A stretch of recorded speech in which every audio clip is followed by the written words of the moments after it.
shows you how biologically modulating the rhythms of the heart can release stress and anxiety, and can calm overactive mind. And that's very common in our day today, especially with the young people. Lots of input coming in all the time. So it's good to have some science backing how we can make a more peaceful, stress-free future. So I'd like to welcome Dr. Kaushik up here.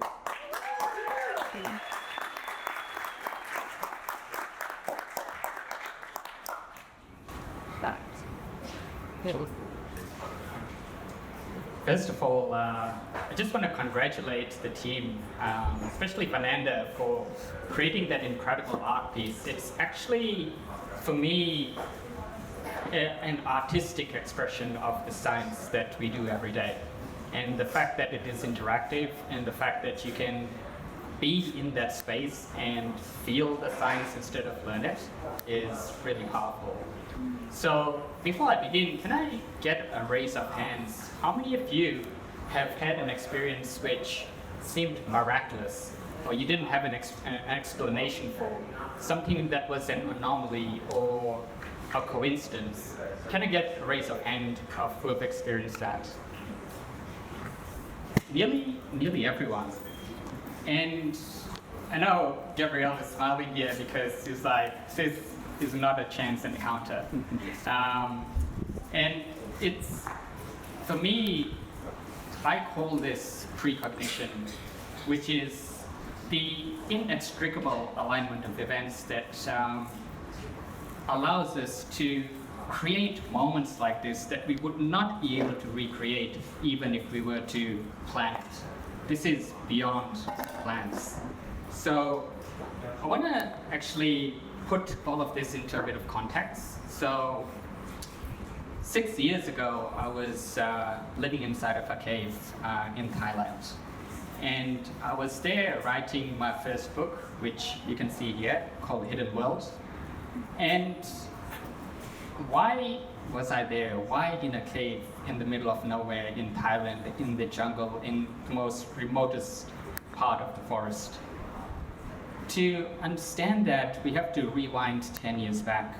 I've always traveled. I've gone to the Amazon. I've gone to Africa, all in search of my soul, something that gives me meaning.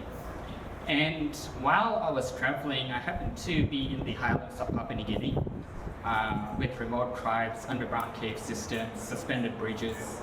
And while I was there, I found what I was looking for. And what I found was death. I had a near-death experience. And I won't get into what that experience is because that is way beyond the limits of this talk. But after that experience, my mind had no objection to the heart. My mind surrendered to the heart, refusing to flee from love. And at that point, when I returned back home, back to Sydney, back to my workplace, nothing made sense. And I knew if I started speaking then, I'd probably be locked in a psychiatric ward. So at that time, I made the decision that instead of trying to be understood, I would understand, so that one day I could be in front of an audience and share this message. So after that, I got into neuroscience. I began with doing brain surgery on sharks. That was I guess the shark brain is the most primitive brain in our vertebrate history. So that sounded like a reasonable place to start. So once I understood the brain from an evolutionary perspective, I went on to do psychiatry. I did psychiatry for 6 years and understood mental health. I did neuroimaging, so I understood the brain from how it's connected. And then I spent the next few years in neurology looking at neurodegenerative conditions. So I was hired by Sydney Uni to develop a AI infrastructure to house 75,000 neurological patients. And this AI infrastructure predicts basically neurodegenerative diseases. So we deployed this across 35 countries in 150 clinics around the world. Yeah. While I was doing this, January 2016, something changed. I entered this space of nothing, and all my hopes, dreams, intentions just disappeared. I had no motivation. But this place was familiar. This is exactly how I felt when I had my near-death experience. I was in that space of nothing where the mind stepped out of the way and the heart led. And so I didn't try to fill this space up with anything. For an entire month, I just did nothing. And at the end of the month, the insights of the book started to come through. And I knew this was the calling of the heart. So I abandoned my life at Sydney. I abandoned the career progression that was in front of me. And I flew to Thailand within 3 weeks. A miraculous series of events led me to this guardian who handed me the custodianship of this cave. And the cave was a huge cathedral in the forest. It had crystals embedded in the rock. So when I played the guitar, my voice resonated off these crystals. It's the most purest place that I've ever lived in. It was really the height of my human experience. And so from that place, I wrote this book. So fast forward a couple of years later, I live in Bondi. I was just walking down the beach, minding my own business, and this kid jumps out of nowhere, stops me in my tracks, and he starts yelling, "Lost Paradise." I'm like, "Dude, what are you on about?" And he said, I was at your talk at Lost Paradise, bro. I'm like, okay. And he happened to be a hip-hop artist, and he had read my book after my talk. And at that time, I was contemplating this idea called equation of love.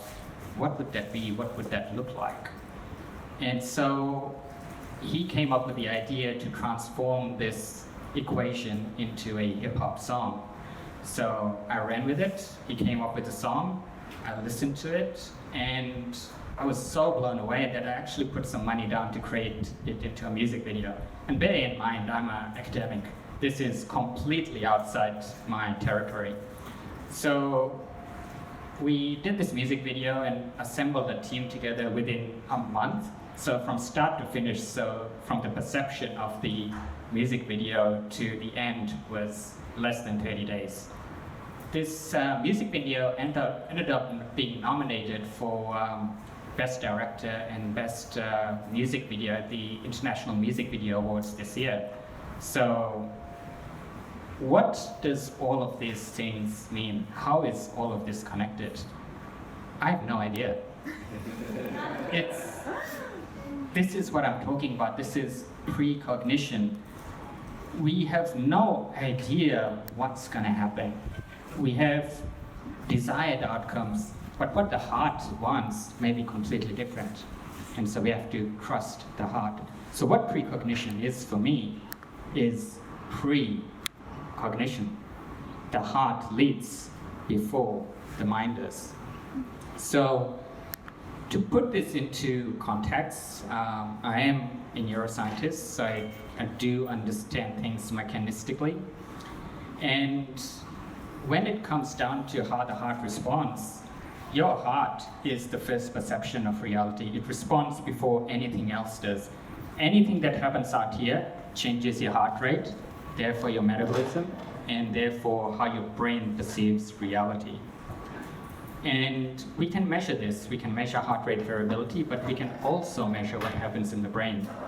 We have fMRI, which is blood flow to the brain. We call it blood oxygenated level dependent signal, the BOLT signal.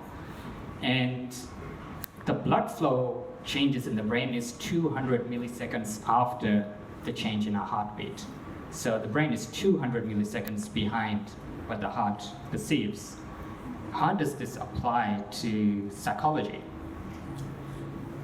When we are in the fight or flight state, this restless sort of tunnel vision approach to reality where we're only thinking of short-term outcomes, this is the survival psychology. and it's completely different to this precognitive state that I talk about. So let's unpack what a survival psychology looks like. Medically, we can look at anxiety, for example. So in anxiety, the decision-making processes are very short-term. We can think about it as the quick fix solution. And if we analyze what's happening there, if we look at changing our mood and if we are anxious, to think about meditation or any form of wellness practice is too much. It's a huge learning curve. The results are not guaranteed. How long before you stop feeling anxious? Medicine has a solution. Swallow a pill. It will sort your life out. If we look at ease of use, again, wellness practices require daily motivation. While for medication, all you have to do is swallow a pill. When we look at the amount of sacrifice you have to make, you have to take time out of your day to do these practices, time away from family, time away from work and friends. With medication, swallow a pill. Now, if we look at time delay, how long does this take to take effect? We don't know with wellness practices, but with medication, 10 to 15 minutes and you feel better. But now let's have a look at the downside. So medication is incredibly ineffective and has long-term side effects, sometimes irreparable side effects. If we look at depression, 30% of patients are treatment resistant. They don't even respond to medication. Of those who do respond, there's a 50% relapse rate. And then this jumps to over 70% with the second episode of depression. So what good is medication? In fact, why add chemicals to a already unstable nervous system? It, to me, does not make any sense. Biologically, we already have clues of how to balance the nervous system naturally. In fact, the brain does this. It's called homeostasis. There is, in fact, a dedicated brain network. Starts from the brainstem, goes into the insula, the anterior cingulate cortex, and the posterior parietal cortex. I know these words mean nothing to you, but what I'm saying is there's a dedicated brain network monitoring your internal homeostatic balance. So what happens when we train this? Like any other muscle, once we start training it, the connection becomes stronger. So this brain-body connection becomes stronger. And in terms of anxiety, we're training the other way. We take a pill, and then we go with the same behaviors that we've always done before. We didn't have a good night's sleep because we were restless, so we woke up exhausted, and then we took the coffee, and then we're running around frantically, and then we listening to like really high BPM techno music. All our friends are sort of like high vibe and, you know, jumping around, and we're like, woohoo, this is the way we are. But in fact, we have glamorized the sympathetic state to the point where